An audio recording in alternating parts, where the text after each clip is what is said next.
빌립보서 3장 7절부터 11절까지 읽겠습니다.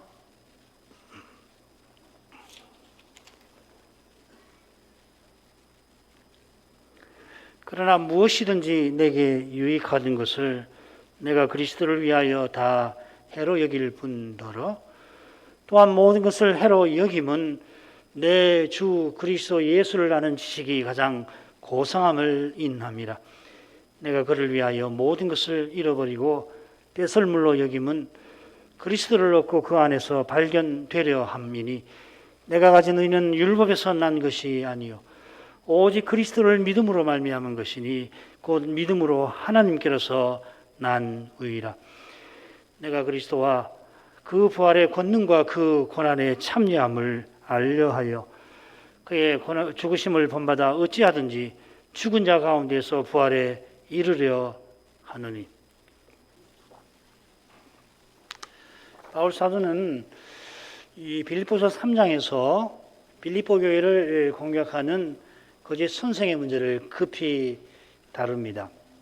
그들은 할례를 받아서 이방인 교회에게 여러분도 할례를 받아서 유대인처럼 살라고 가르쳤는데 사도가 보기에는 그 거룩한 안목에는 손 할례당입니다. 손해할 때 그들의 경우는 여호와께서 아브라함에게 할례를 명하신 뜻을 크게 해치는 것입니다.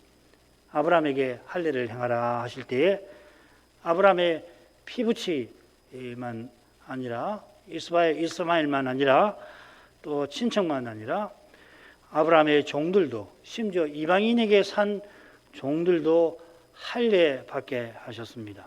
이는 아브라함을 인하여 천하 만민이 복을 얻게 하시는 목적과 붙어 있는 것입니다. 누구든지 아브라함처럼 여호와와 메시아를 믿는 자는 언약에 들어가서 제사장 나라와 거룩한 백성으로 살게 하신 것입니다.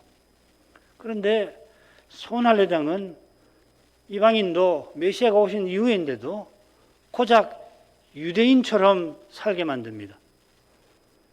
이면적 유대인으로 아브라함처럼 살게 하는 게 아니라 이면적 유대인은 유대인다운 유대인 아니에요.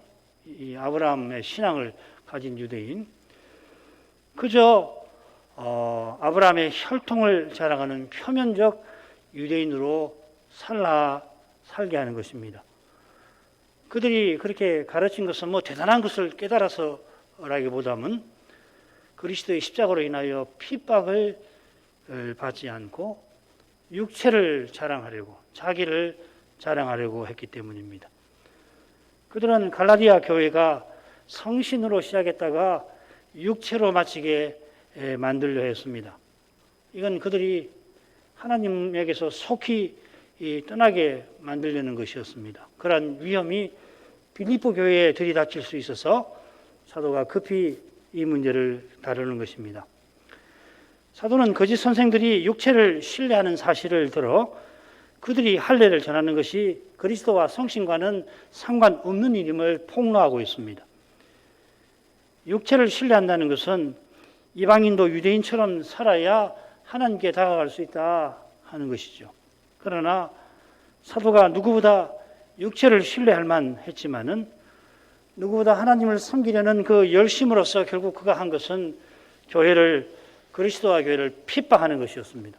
다메섹 도상에서 이 바울이 영광의 주님을 뵙고서 이것을 깨달은 후에 그는 그때까지 자기에게 유익하던 모든 것을 그리스도를 위하여 해로 여겼습니다. 나아가서 이제 무릇 모든 것을 해로 여기고 있습니다. 온 세상이라도 그리스도를 위해서는 기꺼이 없는 것보다 못한 것으로 여기는 것입니다. 이것을 고백하면서 이번에는 그리스도를 위하여라 하는 표현을 좀 더 설명을 하죠. 내 주 그리스도 예수를 아는 지식이 가장 고상함을 인함이라. 사실은 이 인함이라고 하는 번역이 나와요. 그리스도를 위하여보다는 그리스도를 인하여가 만든 건 조금 후에 설명을 할게요. 여기 가장 고상함 나쁘지 않습니다만은 이 무슨 뜻이냐면 모든 고상함을 뛰어넘는다 하는 뜻이에요. 그리스도를 아는 지식이 어떤 것보다도 뛰어난데 다른 모든 것이 뛰어난 모든 것을 넘어선다 하는 이야기입니다. 단연 뛰어나다, 홀로 뛰어나다 하는 것입니다. 그리스도를 아는 지식이 홀로 뛰어난 것이다. 그리스도를 아는 지식이 다른 고상한 것을 참으로 고상하게 만듭니다. 하나님께 주신 모든 선한 것이 참으로 선하게 만드는 것이 이 그리스도를 아는 지식이라는 겁니다. 주님께서 부자 청년에게 어찌하여 네가 나를 선하다 하느냐. 선한 분은 오직 한 분, 하나님뿐이시니라 교훈한 것과 붙어 있죠. 하나님께 주신 선한 것, 그리스도를 떠나서는 하나님께 주신 선한 것도 악한 것이 되고 마는 것입니다. 이것은 종교심에서 가장 심각하게 나타날 수 있죠. 가령 바울이 누구보다 하나님을 잘 섬기려다가 하나님의 뜻을 누구보다 거슬렀습니다. 반대로 그가 그리스도를 뵙고는 누구보다 고난받습니다마는 그 고난을 통하여 그리스도의 영광이 찬란히 드러났습니다. 바로 여기에 그리스도 아는 지식이 단연 뛰어난 실정이 있는 것입니다. 얼마나 뛰어나면 고난을 통해서도 이 그리스도의 영광이 나타날 정도이죠. 사도가 바로 이어서 그것을 이제 교훈하게 될 겁니다. 10절에서 자, 이런 점에 비추어 사도가 지금 말하는 지식은 단연 그리스도를 사랑하고 바라는 것과 붙어 있는 겁니다. 이것은 여기서 내 주라고 친근히 부른 데서도 확인됩니다. 이 칭호는 서신부리 말에 자신을 그리스도의 종이라고 불렀던 것과 이어질 겁니다. 사도는 아버지께 기꺼이 종 되시고 죽기까지 순종하신 성자처럼 그렇게 그리스도를 모십니다. 그리스도를 자기 목숨보다 귀히 모십니다. 자기에게 사는 것이 그리스도시라 죽든 살든 그리스도를 위대하게 모십니다.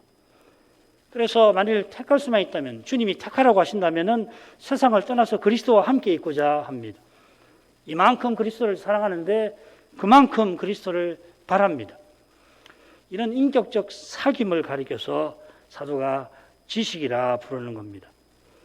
이 지식은 그리스도의 영광을 보는 것이고 그리스도의 형상으로 변화되는 것입니다. 고린도서 3장 18절이 바로 그 말씀 아닙니까?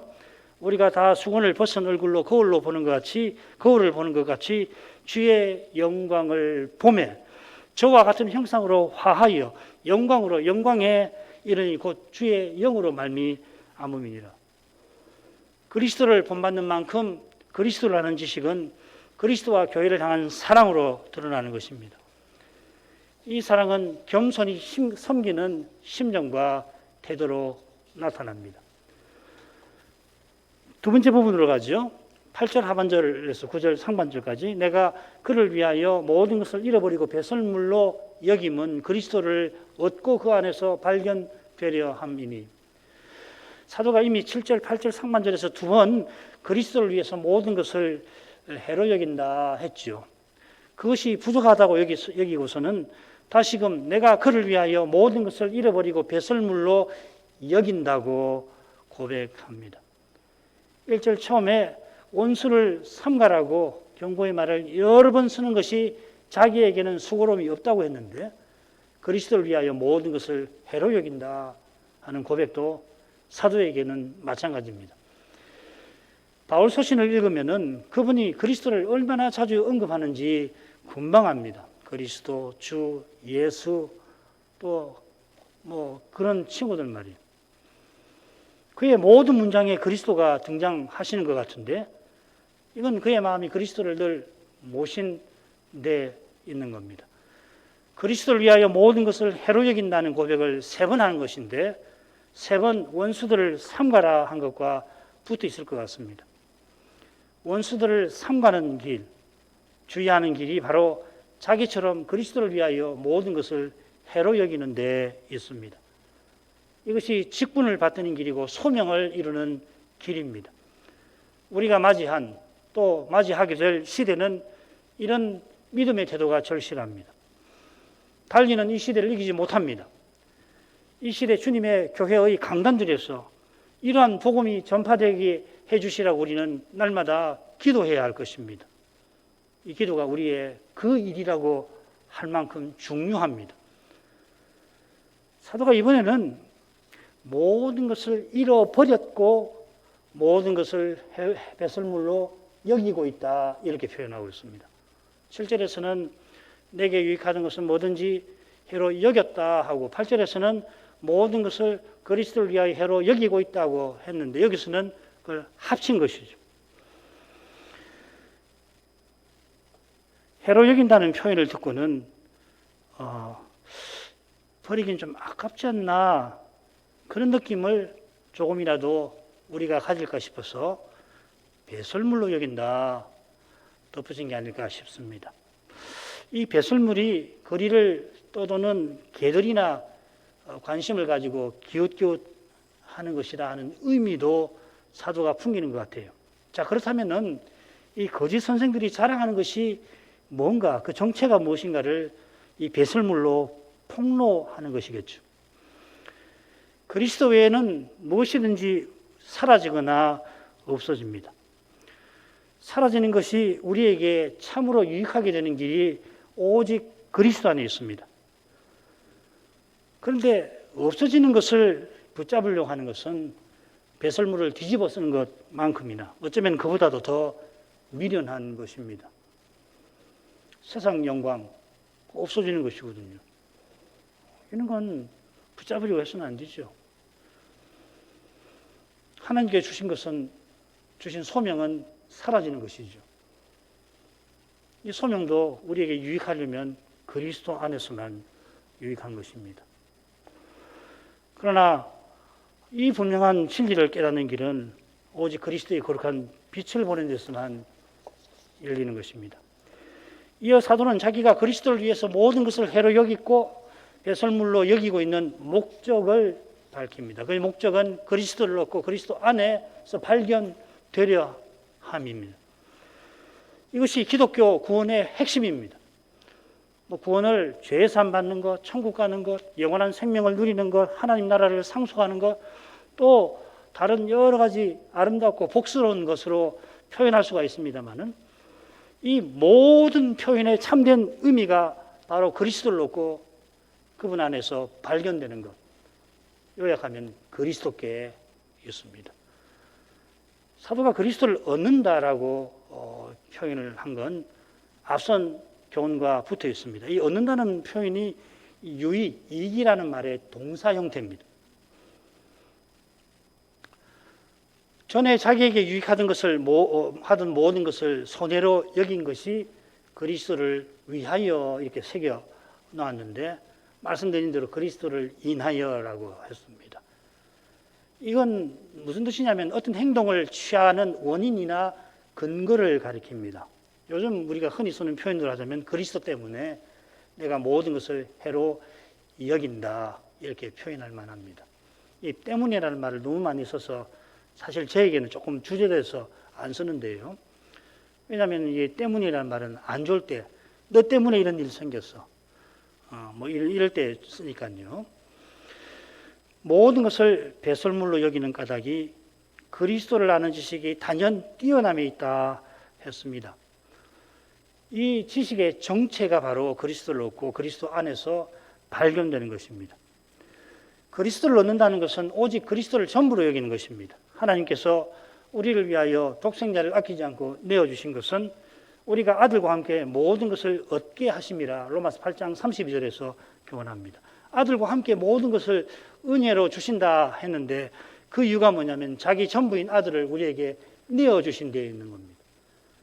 하나님께서 그리스도를 주시면 뭐든지 기꺼이 주신다는 의미겠죠. 주시는 것이 뭐든지 그리스도와 함께 주시는 것입니다. 그러니까 그리스도를 떠나서 주시는 것은 하나도 없는 겁니다. 만일에 있다면은 주시지 않는 것보다 우리에게 손해입니다. 우리가 오직 그리스도를 고백하면서도 그리스도 이름으로 기도하면서도 그리스도를 떠난 무엇을 얻고자 하기 쉽습니다. 사랑하는 이들이 그리스도를 믿기를 기도하지만은 실은 그 이상을 바랄 수가 있습니다. 사랑하는 이가 당장 믿기를 바라는 것도 실은 그런 것일 수 있을 겁니다. 그가 남보다 남만큼 남보다 더 잘 믿기를 바라는 것은 실은 그리스도의 영광보다, 아들의 영광보다, 자식의 영광보다 자기의 영광을 구하는 것일 수가 얼마든지 있는 것입니다. 스스로 속아서 안 됩니다. 자신의 믿음에도 똑같이 해당되겠죠. 우리가 무수히 고백하는 오직 은혜의 내용이 무엇입니까? 정말 그리스도 외에 더 바라는 거 없어야 오직 은혜를 고백하는 거 아니겠습니까? 그런데도 자신을 들여다보면은 오직 은혜라고 하고서 그리스도를 말하면서도 실은 그리스도 외에 무엇을 더 구하기가 얼마나 쉬운지 모릅니다. 그리스도를 얻는다고 표현한 것은 그리스도를 모신 것을 가리킵니다마는 참으로 모신 것, 전부로 삼는 것입니다. 이는 그 안에서 발견되는 것과 딱 붙어 있습니다. 그리스도를 절대 떠나지 않으려 하는 겁니다. 한시도 그리스도 없이 살지 않으려 하는 것입니다. 장차는 우리가 과연 그렇게 살게 될 것입니다. 지금 빌립보 교회를 공격하는 원수들은 그리스도를 말하지만 그리스도 안에 있는 게 아닙니다. 이런 일이 이 시대에 얼마나 많고 또 광범위합니까? 그리스도 없는 그리스도 교회가 얼마나 많습니까? 그런데 우리의 삶에, 나의 삶에 그리스도 없이 있고자 하고 그리스도를 벗어나서 살고자 하고 그리스도를 떠나서 행하려 하는 것이 얼마나 많습니까? 이것을 참으로 깨닫는 교회와 신자는 지금 우리 눈앞에 펼쳐진 현실을 쉽게 여기지 못할 겁니다. 이 시대적 현상 말이에요. 지상에서 일어난 난리 중에 이보다 큰 난리가 없습니다. 우리 지금 눈앞에 있는 배도의 현실이라고 하는 난리 중에 난리입니다. 이런 현실에서 우리에게 가장 절실한 것은 그리스도 안에서 발견되려고 하는 심정과 태도일 겁니다. 그리스도를 절대 떠나지 않고 한시도 그리스도 없이 살지 아니하려고 하는 것입니다. 그래야 그리스도를 미처 생각할 여지도 없을 만큼 다급하고 힘든 처지에서 그분이 함께해 주시는 것을 맛보게 될 것입니다. 기도할 마음조차 사라질 정도로 어려운 형편에서도 희한하게 주님을 부르고 있을 거예요. 그 주님께서 하시는 것이거든요. 9절 하반절로 갑니다. 내가 가진 의의는 율법에서 난 것이 아니요 오직 그리스도를 믿음으로 말미암은 것이니 곧 믿음으로 하나님께로서 난 의의라. 사도가 바라는 목적은 이 견고한 터 위에 굳게 서 있습니다. 그게 바로 바울 사도가 가진 의의가 율법에서 난 것 아니라 하나님께로서 난 의의라고 하는 그 사실입니다. 지금 사도가 자기 의의를 특별히 언급을 하는데 이건 거짓 선생들이 육체를 신뢰하는 것과 붙어 있습니다. 그들은 할례 받아야, 그래서 유대인처럼 되어야 하나님을 가까이 할 수 있다고 가르쳤습니다. 사도는 하나님을 가까이 하는 의의라고 하는 것은 그런 것이 아니라고 역설하는 겁니다. 여러분 말씀을 드린 줄 아는데 바울 사도가 말하는 의의라고 하는 것은 하나님을 가까이 하는 법적인 자격입니다. 의롭다 하심이죠. 거룩함은 하나님을 가까이, 실제로 하나님을 가까이 하는 삶입니다. 이것이 레위기 법전의 가장 기본 개념인 정결과 성결, 정함과 거룩함과 붙어 있습니다. 똑같은 건 아니에요. 딱 붙어 있지만 똑같지 않습니다. 레위기 법전의 정함과 거룩함이 그림자라고 한다면 사도가 전하는 의와 거룩함은 실체입니다. 레위기 법전, 구약 법전은 성막 제사에 나아가는 조건, 그게 정함이에요. 언약 백성 되는 겁니다. 할례 받는 겁니다. 그리고 제사에 참여하는 것, 거룩함을 교일합니다. 그래서 레위기 11장부터 16장은 바로 이 가까이 나가는 조건을 교일하는 법전이에요. 17장부터 22장은 하나님께 나가서 하나님과 교제하는 것과 관련된 것을 교일하는 법전입니다. 여호와께서 성막 제사를 통해서 하늘 예배, 영원한 예배를 가리키신 겁니다. 하나님께 나가는 새롭고 상기리신 그리스도를 이 성막 제사를 통해서, 제사장, 성막 제사가 그리스도를 예표하는 거 아닙니까? 구약의 어머니가 언약 자손을 낳았지만 7일 동안, 이어지는 33일 동안 부정한 상태에 있게 하신 것은, 그래서 그 상태에서는 성막 제사에 나가면 안 되죠. 화목제 음식을 먹어서 안 됩니다. 큰일 납니다. 그건 제8일에 아이가 할례를 받는 그 일을 통해서 오실 메시아를 바라보게 하신 거죠. 산모가, 이스라엘 어머니가 언약의 자손을 낳았는데 죄 지은 거 아니잖아요. 불의한 거 아니지 않습니까? 그거 생각하면 안 됩니다. 순전히 오실 메시아를 바라보도록 교훈하기 위해서 이 율법을 만들어 놓으신 거거든요. 메시아를 바라보는 믿음으로 이스라엘의 어머니들이 아브라함처럼 하늘 번향에, 하늘 예배에 참여할 수 있게 하신 겁니다. 아브라함도 우리처럼 믿음의 의로 하나님을 가까이 한 것이죠. 로마서 4장이 그걸 교훈하지 않습니까? 정확히 말하면 우리가 아브라함처럼 믿음으로 의롭다 하심을 받은 겁니다. 그래서 아브라함이 우리의 조상이기도 한 것이죠. 그처럼 의롭다 하심은 그리스도를 얻은 것과 붙어 있습니다.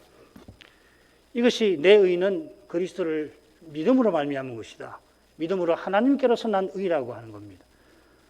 그리스도께서 자기를 낮추어 십자가에 죽으시기까지 아버지께 순종하셨습니다. 그래서 그리스도를 우리에게 의라고 합니다. 고린도서 1장 30절이죠. 우리가 믿음으로 의이신 그리스도를 얻어서 하나님 앞에 의롭다함을 얻는 것입니다. 그래서 우리의 의는 하나님께로서 나온 의입니다. 로마서에서는 바울이 하나님의 의라고 하는 표현을 중요하게 쓰죠. 로마서 1장 17절이나 3장 22절 같은 데서 이는 하나님께서 그리스도를 통해서 친히 언약을 이루셨다는 것을 가리킵니다. 하나님이 언약을 온전히 이루셨으니까 하나님의 의는 온전합니다. 완전합니다. 우리 스스로는 하나님 앞에 절대 설 수 없지만은 하나님의 의를 우리에게 입혀주셔서 우리가 하나님 앞에 나아갈 수가 있는 겁니다. 오늘 우리가 예배에 나올 수 있었던 것은 지난 주간 우리가 철저히 순종해서가 아닙니다. 아무도 그렇게 살지 못하지요. 그래서 우리가 예배 처음에 우리 죄를 사하여 주옵소서 기도하며 나아가는 겁니다. 오직 그리스도 안에 있는 하나님의 의를 힘입고서 주를 부를 수 있는 겁니다. 지난 주간에 지난 여러 날 동안 믿음으로 살지 못하면은 오늘 예배드리기가 힘든 건 사실입니다만 믿음으로 살았다고 해서 내가 예배드릴 하나님이 나를 가까이 해주실 권리가 내게 있는 것처럼 생각하는 사람보다 내가 죄 지은 것을 회개하며 주를 부르는 사람이 예배에서 주의 영광을 볼 것입니다. 이런 점에서 내가 가진 의가 율법에서 난 것이 아니라고 사도가 먼저 밝힌 것은 비단 사도시대의 거짓 선생들을 비판하는 것만 아니라 우리 모두가 뻔뻔한 바리새인, 누가복음 18장에 나오는 바리새인처럼 예배에 나가지 않도록 교훈하는 것이기도 합니다. 하나님께서 교만한 자를 대적하시고 겸손한 자를 가까이 하십니다.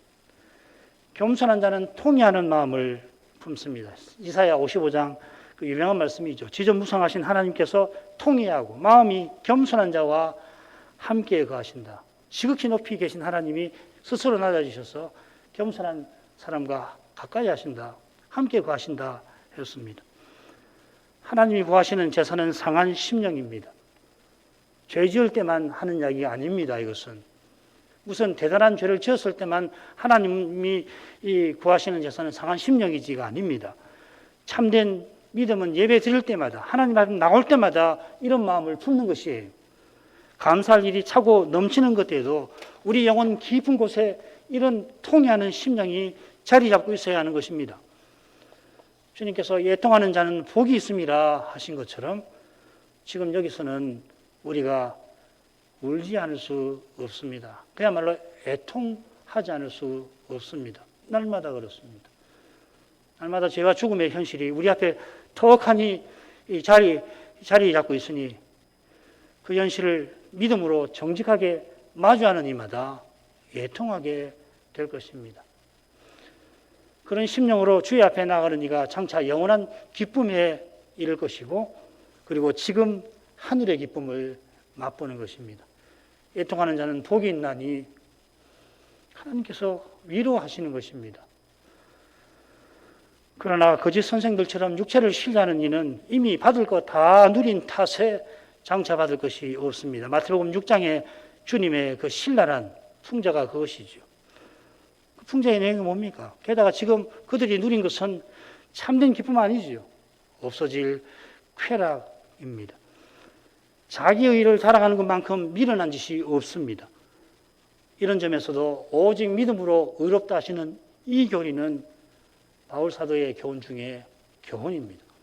개혁자들이 늘 주장하듯이 믿음으로 의롭다 하신다는 이 교리 위에, 이 고백 위에 교회에 일어서고 넘어짐이 달려있다. 이 고백에, 이 교리에 교회가 넘어지고 일어섬이 달려있다.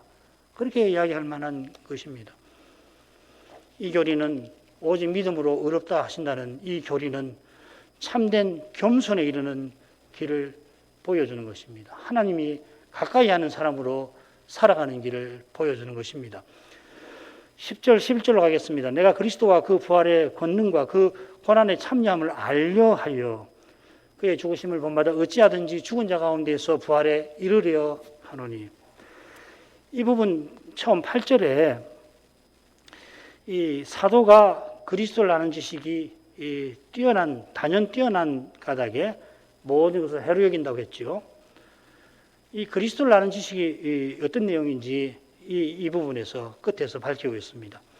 한글 개역은 그 내용을 셋으로 표현합니다만은 그보다는 그리스도와라고 하기보다는 그리스도 곧 그의 부활의 권능과 그 고난의 참여함 이렇게 새기는 게 좋습니다. 그리스도를 아는 것은 뭐냐? 그리스도의 부활의 권능과 그분의 고난의 참여함을 아는 겁니다. 그리고 이 두 가지는 실은 하나로 쓰고 있어요. 정관사를 하나로 써서 둘을 묶어서 이야기를 합니다. 바울이.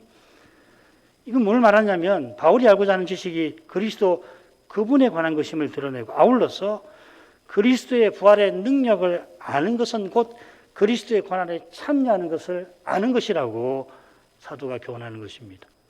영어 NIV가 그 점에서는 잘 번역한 것 같아요.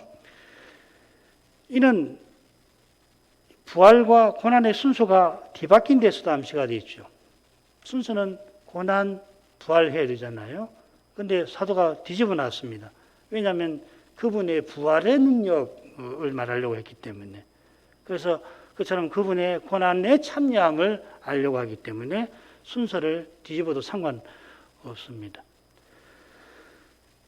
사도가 알고자 하는 그리스도의 부활의 능력이 뭔가 에베소서에 나오는 그의 기도에서 짐작할 수가 있겠습니다. 에베소서 1장 19절부터 20절까지만 읽겠습니다. 그 힘의 강력으로 역사하심을 따라 믿는 우리에게 베푸신 능력의 지극히 크심이 어떠한 것은 너희로 알게 하기를 구하노라. 그 능력이 그리스도 안에서 역사하사 죽은 자들 가운데서 다시 살리시고 하늘에서 자기의 오른편에 앉으사. 사도가 에베소 교회를 위해서 세 가지 일을 알게 하시기를 구하죠. 하나님을 알게 하시라고 지혜와 총명을 계시의 정신을 주셔서 하나님을 알게 하기를 구하는데 그걸 세 가지로 이야기를 했는데요. 셋째가 뭐냐면 하나님의 능력이 지극히 크심이 어떠한 줄을 알게 해달라고 기도합니다. 그런 다음에 이 하나님 능력이 어떤 것인가, 얼마나 큰지를 사도가 설명하는데 처음으로 그리스도를 죽은 자 가운데서 다시 살리셨다 합니다. 바로 이 능력으로 하나님은 허물과 죄로 죽은 우리를 그리스도와 함께 살리셨습니다. 이게 바로 이어서 2장 1절부터 6절까지의 교훈이죠. 이 위대한 일을 위하여 죄와 허물로 죽었던 우리를 다시 살리시는, 그리스도와 함께 살리시는 이 일을 위해서 사도를 세우셨는데 어떻게 세우셨느냐? 그의 능력이 역사하여, 하나님의 능력이 역사하여서 바울에게 은혜의 선물을 주심으로 그를 사도로 삼으셨다는 겁니다. 바꿔 말하면 바울을 사도로 만드신 그 능력이 얼마나 대단하냐 하는 겁니다. 그리고 이 3장 끝에, 에베소서 3장 끝에 바울이 한 번 더 교회를 위해서 기도하는데 거기 또 하나님 능력이 나와요. 하나님 능력이 우리 속에서 역사에서 우리 속 사람을 강건하게 만들어 달라고 하시는 겁니다. 덧붙여서 에베소서 2장 20절에는 우리 가운데서 역사하시는 능력대로 우리의 온갖 구하는 것에 넘치도록 능히 하실 분이라고 하나님을 고백을 합니다. 사도가 구하지만은 구하는 것에 넘치는 일, 그게 뭘까? 자기가 하나님께 꼭 주십시오 구하는데 구했더니 자기가 구하는 것보다 더 넘치도록 주신다고 했는데 그게 뭐냐? 그게 에베소서 1장 23절 말씀일 겁니다. 교회는 그의 몸이니 만물 안에서 만물을 충만케 하시는 자의 충만이니라. 주님께서 만물을 충만케 하시려고 여러 번 말씀드렸습니다만 이거 추상적으로 생각하시면 안 됩니다. 그리스도께서 자기로 다 채우는 세계를 말하는 겁니다. 그리스도로 가득한 세계를 말하는 거예요. 그리스도만 있는 세계, 그리스도로 충만한 세계, 그게 교회가 그 충만이라고 하는 거죠. 주님께서 만물을 충만케 하시려고 하늘에 오르실 때에 사도를 교회에 선물로 주셨다라고도 하죠. 사도가 전한 대로 그리스도를 전하고 받는 거기서 이 일이 어떻게 일어나느냐? 그리스도 안에서 하나의 새로운 사람이 그리스도께로 자라가는 일이 이루어지는 것입니다. 바로 여기에 그리스도 안에서 하나의 새로운 사람, 우리 모두가 이 새로운 하나의 사람에 속해서 함께 머리신 그리스도에게로 자라가는 이것이 바울이 알고자 한 그리스도 부활의 능력과 붙어 있는 겁니다. 이 부활의 능력을 아는 바울은 그리스도의 고난의 참여함을 누구보다 알고자 했고 실제로 알았습니다. 이 둘은 동전의 양면입니다. 지금 여기서 그리스도의 부활의 능력을 아는 길이 바로 그리스도의 남은 고난을 채우는 것, 그리스도의 고난에 참여하는 겁니다. 골로새서 1장 24절 읽겠습니다. 내가 이제 너희를 위하여 받는 괴로움을 기뻐하고 그리스도의 남은 고난을 그의 몸된 교회를 위하여 내 육체에 채우노라. 바로 앞에 23절 25절에 뭘 이야기하냐면 자기가 일꾼이라고 밝힙니다. 23절에서는 내가 복음의 일꾼이라, 25절에서는 교회의 일꾼이라고 이야기했습니다. 복음의 일꾼이 곧 교회의 일꾼입니다. 바울이 그리스도를 전함으로 그리스도의 몸인 교회를 섬겼습니다. 그럴 때 사도는 교회를 위하여 괴로움을 받았습니다. 이게 고난이란 말인데 괴로움이라고 번역했습니다. 그리스도의 몸을 위하여 그리스도의 남은 고난을, 환난을 자기 육체에 채우고 있었습니다. 전에 그가 교회를 핍박할 때 그리스도께서 사울아 사울아 나는 네가 핍박하는 예수니라 하셨습니다. 전에는 그가 다른 신자들의 육체에 고난을 가했습니다마는 이제 자기 육체의 그 고난을 채우려 합니다. 마치 자기가 전에 고난을 가한 것을 갚으려는 것도 같습니다만 그 이상입니다. 다른 신자들은 고난 받지 말고 자기가 다 받고자 하는 그런 심정입니다. 그처럼 그는 교회를 위해서 자기 목숨을 기꺼이 쏟으려 합니다. 심지어 사도는 자기를 미워하는 핍박하는 동족을 위하여 자기가 그리스도에게서 끊어지는 일도 만일에 할 수만 있다면 감수하고자 합니다. 이보다 그리스도의 고난에 참여하는 것이 아마 없을 것이죠. 이런 순수한 사랑 안에서 그리스도의 몸은 머리이신 그리스도께 자랍니다. 이게 에베소서 4장 16, 17절에 나오는 내용이죠. 그리스도께서 우리에게 은혜와 생명을 주셔서 자기에게 자라게 하신다는 내용이 있는데 16절 처음, 17절 끝에 사랑 안에서라는 말이 나온다는 걸 기억하실 것입니다. 이러한 순수한 사랑에서 원수도 사랑하려고 하는 그러한 마음에서 그리스도 부활의 능력이 환히 드러납니다. 이렇게 해서 바울은 그리스도 안에 있음이 환히 드러나고 있습니다. 이것은 바울 사도가 이어 말하는 그리스도의 죽으심을 본받음과 붙어 있습니다. 그리스도의 고난에 참여함을 알려고 할 때 그 길은 그리스도의 죽으심을 본받는 것이라 이 말입니다. 그리스도처럼 다른 사람의 죄를 짊어지고 죽는 것을 말하는 게 아니라 죄에 대하여 죽은 자답게 날마다 자기가 죽는 것을 가리키는 겁니다. 그리스도의 죽으심을 본받으라고 하는 말은 이런 뜻입니다. 자기가 죽지 않고는 그리스도의 인격과 사랑이 나올 수가 없죠.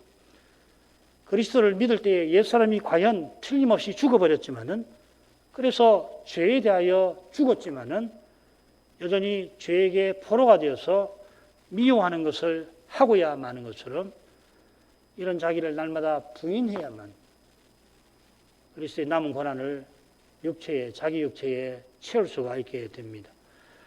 그처럼 어찌하든지 죽은 자 가운데에서 부활에 이르려 하는 태도로만 부활의 능력을 지금 여기서 맛봅니다. 압니다. 그리스도와 같아지는 저 순간을 향하여 나아가는 사람이 고난을 기꺼이 감수합니다. 그리스도께서 나의 영광스러운 미래로서 저기 하늘에 계시고 여기 성신으로 영광의 소망으로서 함께 계심을 깨닫고서야 죄와 죽음의 두려운 현실을 정직히 마주할 수 있습니다. 우리가 약해서 자주 그 현실 앞에서 주저앉게 됩니다만은 그때마다 주님께서 장차 틀림없이 이 연약한 나를 주님과 같아지게 하실 것을 기억해야 할 것입니다.